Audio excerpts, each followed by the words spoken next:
یہ ہے کہ آج میں تو یہاں پہ آیا تھا کہ وہ ہائی کورٹ کے حکم کے باوجود جو میرا نام ہے وہ PICL کی لسٹ سے نہیں نکالا گیا، تو اس سلسلے میں ایک جو درخواست ہے وہ ہائی کورٹ کو ہم نے دی تھی، تو وہ اس کو اب بدھ کے لیے مقرر کر دیا ہے۔ چیف جسٹس صاحب نے مہربانی کی ہے، اور ظاہر ہے اس حکومت میں تو تقریباً میرا خیال ہے کہ آدھا پاکستان جو ہے اس وقت پاسپورٹ کنٹرول لسٹ پہ ہے۔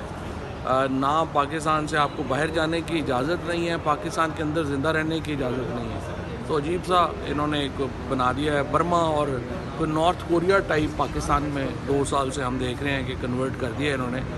اور بدقسمتی ہے کہ پاکستان اس فیز سے گزر رہا ہے۔ یہ جو آئینی ترمیم اب لائی جا رہی ہے وہ ایک فارمل سٹیپ ہے پاکستان کو نارتھ کوریا یا برما بنانے کا۔ اس کی وجہ یہ ہے کہ اگر یہ ترمیم منظور ہو جاتی ہے تو اس کا مطلب یہ ہے کہ پاکستان میں جو عدالتیں ہیں وہ فتح ہو گئی، کیونکہ آپ کی ہائی کورٹ میں آرٹیکل 199 ختم ہو گیا۔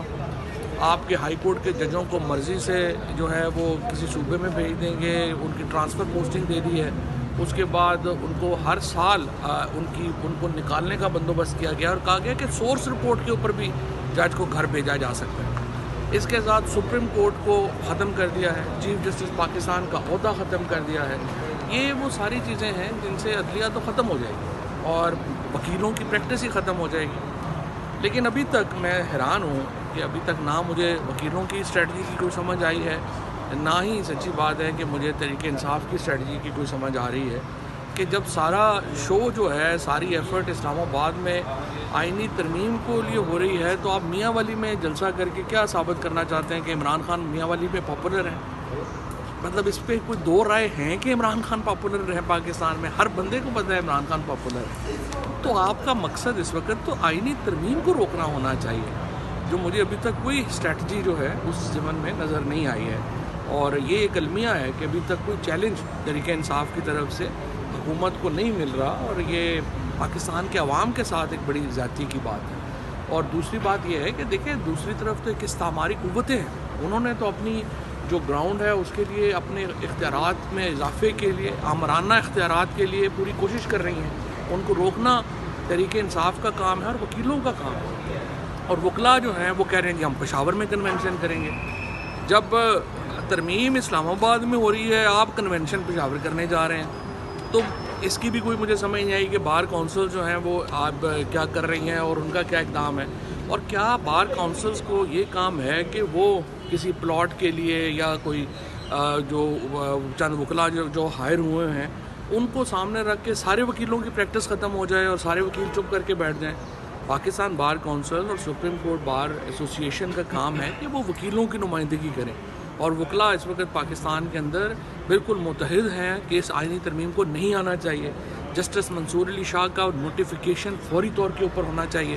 یہاں پہ تو صرف ان کو 4 5 6 دن کا نوٹس دینا چاہیے کہ آپ جسٹس منصور علی شاہ صاحب کا اگر نوٹس نہیں کرتے ہیں تو لانگ مارچ ہونا چاہیے ٹورڈ سپریم کورٹ، لائرز کا بھی ہونا چاہیے، اور تحریک انصاف کو، JUI کو، جماعت اسلامی کو، GDA کو اس لانگ مارچ کا ساتھ دینا چاہیے۔ یہ پریشر تو تبھی بلڈ ہوگا نا۔ تو میں ابھی تک سمجھتا ہوں کہ یہ ایک جو کوشش ہے آئینی ترمیم لانے کی، یہ ایک خوفناک کوشش ہے پاکستان کے آئین کا بنیادی ڈھانچہ تباہ کرنے کی، اور اس کے اوپر وکیلوں کو اور اپوزیشن پارٹیز کو لازمی طور پر اکٹھا ہو کے اس ضمن میں آگے بڑھنا ہوگا۔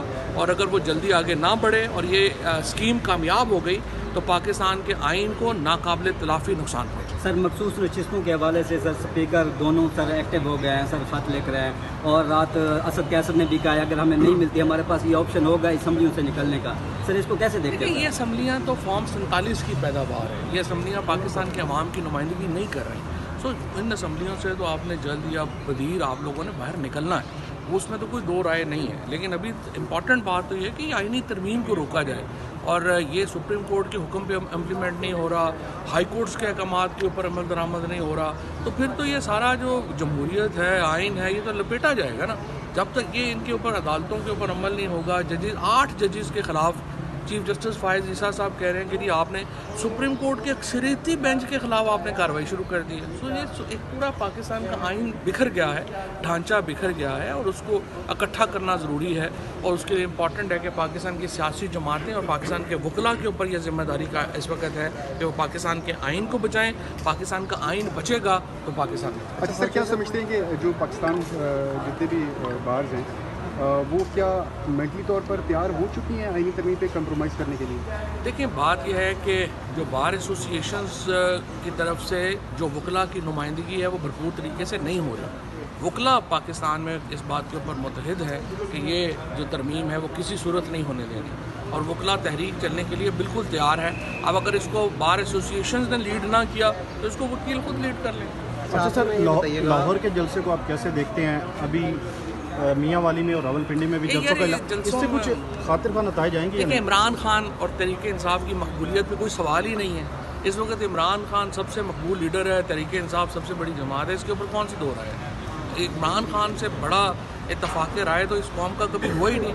عمران قائد اعظم محمد علی جناح کے بعد اس سے بڑا اتفاق رائے تو ہوا ہی نہیں. تو یہ تو ایکٹیویٹی, اصل ایکٹیویٹی تو یہ ہے کہ آپ نے روکنا کیسے آئینی ترمیم. فاضل صاحب, یہ جلسوں میں آپ کی شرکت نہیں ہے. 60,000 کیسز ہیں اس وقت سپریم کورٹ آف پاکستان میں. آئینی عدالتیں اسی لیے قائم کی جا رہی ہیں کہ کیسز دیکھ رہے ہیں کہ کس طرح سے یہ کیسز کم ہو سکتے ہیں, کیونکہ پہلے 52 تھے, اب 60 تک پہنچ چکے ہیں. پہلی بات تو یہ ہے کہ اگر 60,000 کیس سپریم کورٹ میں ہے تو مجھے یہ بتائیں کس حکیم نے یہ نسخہ دیا ہے کہ اس کی ایک اور عدالت بنا دیں گے تو 60,000 کم ہو جائے گا.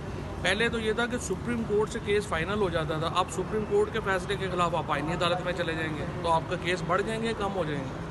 اور دوسری بات یہ ہے 80% کیس تو ڈسٹرکٹ جوڈیشری میں ہے. وہاں آپ نے سنا کہ کوئی ایجنسی لگائی گئی ہے کہ کیسز حل کرنے ہیں, وہاں پہ کیا کرنا ہے. یہ سب کو پتہ ہے کہ صرف فائز عیسیٰ صاحب کو رکھنے کے لیے سارا تماشا لگایا جا رہا ہے. اور یہ تو ایک بالکل میں سمجھتا ہوں کہ کرمنل کام ہے کہ آپ ایک شخص کے لیے پورا آئینی ڈھانچہ بدلیں. فاضل صاحب, آپ کی جلسوں میں شرکت کیوں نہیں ہے؟ یہ جتنے بھی جلسے ہو رہے ہیں پریکٹس پروسیجر بل کی کمیٹی میں ایک جج صاحب کو نکال کے یہ پچھلی میٹنگ اس لیے نہیں ہو سکی, منصور شاہ صاحب نے شرکت نہیں کی. آج پھر وہ آپ کو کیا لگتا ہے اگر منصور شاہ صاحب اس کمیٹی میں شرکت نہیں کرتے پھر 2 ججز کوئی بینچز بنا سکتے ہیں کیا آئینی طور پہ؟ کیسے بات یہ ہے کہ اس وقت تو یہ جسٹس فائز عیسیٰ صاحب جو ہے نا جی, انہوں نے پہلے پورا زور لگایا کہ نہیں میں ڈائلیوٹ کر رہا ہوں اپنی پاورز 3 ججوں کو. پھر اب ان کا اچانک ان کو لگا کہ یہ تو میں نے اپنے پاؤں پہ کلاڑی مار لیا تو انہوں نے ساری پاور واپس لے لی.